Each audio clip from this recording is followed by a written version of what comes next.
And I am going to pull up a couple different things to show you guys because I got really into Ultraman with Blazar because they did simuldubs, and they're doing the same thing again. We are getting simuldubs again, so we will watch it here on Superhero Sundays, simuldubbed whenever they start releasing it. Actually, it's got a July 6th. Saturday, July 6th is the first episode. I saw it on Twitter, but then Twitter is terrible at videos. I've been terrible at videos recently. We all know that. I watched this already, but I want to show it to you guys too. Boom! Explosions, miniatures, and Ultra. First up, we got this thing, which when I first saw it, when the trailer was playing, I was like, man, we're doing stamps in Ultraman? Ultraman saw Revice and was like, we want that. Let's do that shit. Let's go. But no, it's not a stamp. It's just a cube, but it looks super sick. I thought it looked insanely cool, especially with its design. Going from the what do we have? The orb, or not orb, sorry. The Blazar stones, where like you can barely tell what Ultra it is on the stone. I think if they do a bunch of legacy ones like usual, this will be a lot easier to see what they are. Guys, can we look at this for a second?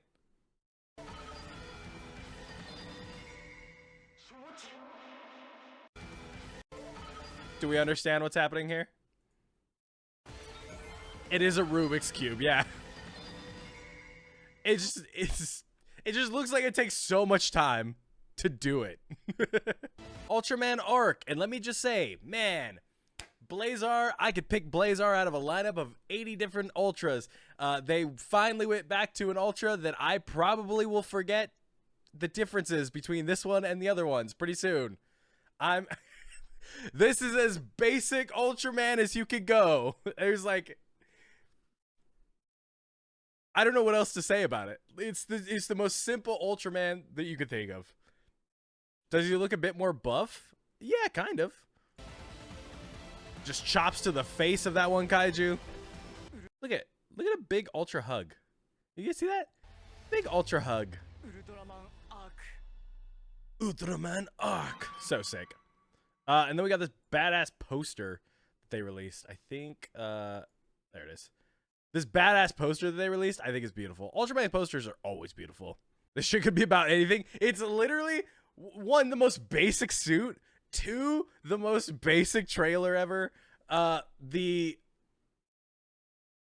logo looks like 1966. Yeah, the logo apparently uses the same font as Return of Ultraman. So I think that's cool. Yeah, they were just like, man, we want to remind you of old Ultra stuff. Here's a better picture of the suit. This is what the suit looks like in his sick Ultraman pose. Boom. And then we've got the changer and the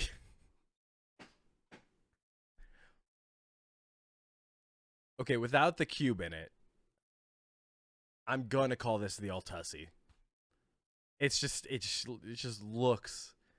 It invokes a certain thought. With the cube in it, it looks great. Without the cube in it, this is the Altussi. It's crazy. I didn't do it. They did it. Look at it. I didn't design this thing. And then we got our main character, Yuma, right there. Rocking the Toma pants. Just decided he needs all the wind in the world on his legs. So he's rocking the Toma pants. We got a little description too.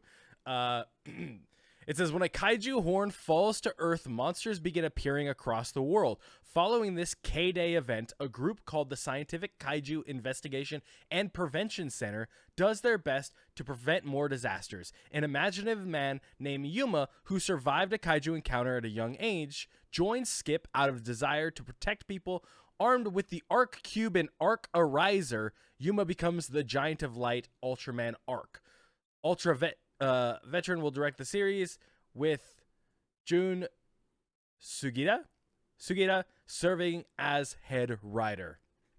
So that is our basic synopsis of the look of it. The Ariser, which is crazy. Isn't it usually called a riser? I'm not like super in in the Ultraman lore. What do you guys think? There's also an extended version of the trailer, not an April Fool's joke. There's an extended version of the trailer that shows off his main weapons and his two more forms.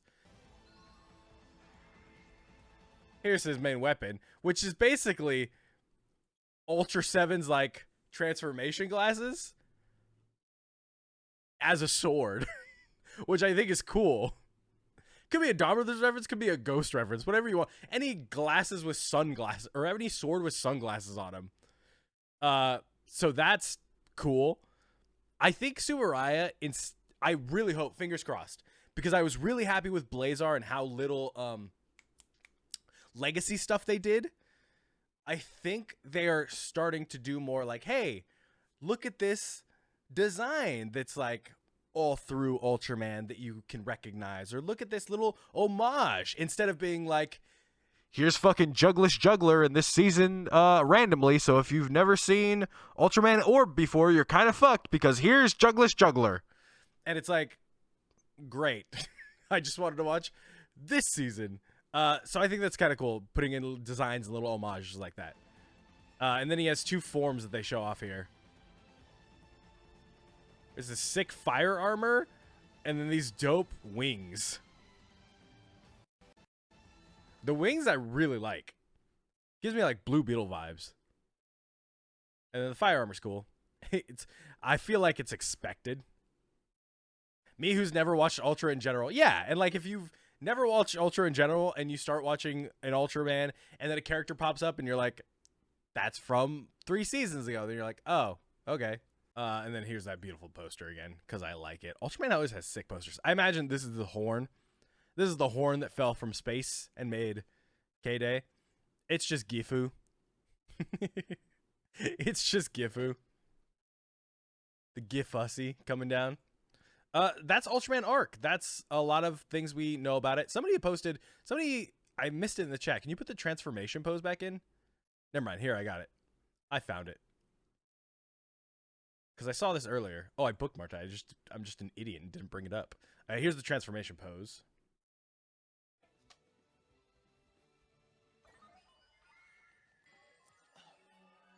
I like that. I like that.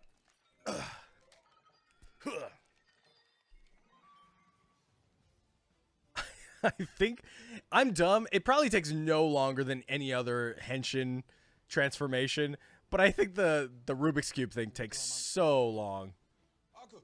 Friendly Hawk, friendly Henshin pose. I can do this one, no problem. I guarantee you I'm gonna fuck up the Rubik's Cube.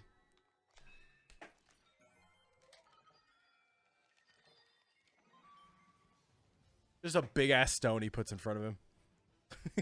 He does look very uncomfortable, but this is like a common thing with Tokusatsu actors, especially during their first like press conferences and stuff. They always look uncomfortable. Go back and look at Gira at the King Oja press conference. Terrified the entire time.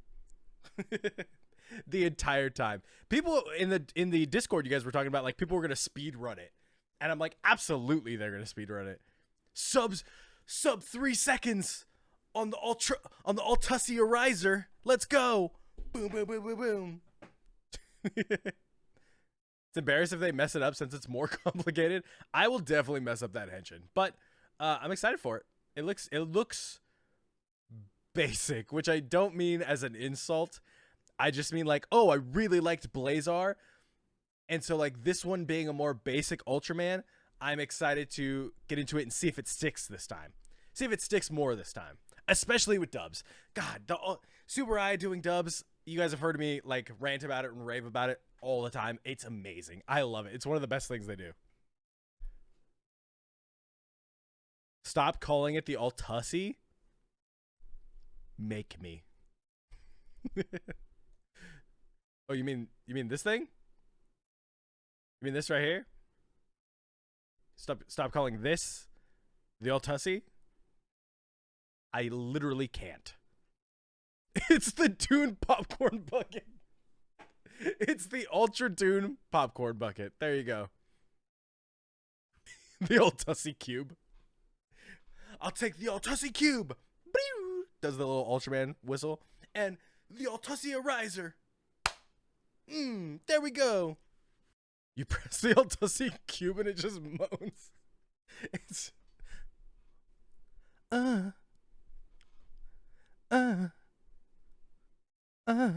it's not working. Ultraman doesn't want to come out for me. If this clip is me moaning, I'm gonna be very angry. Yep. Okay.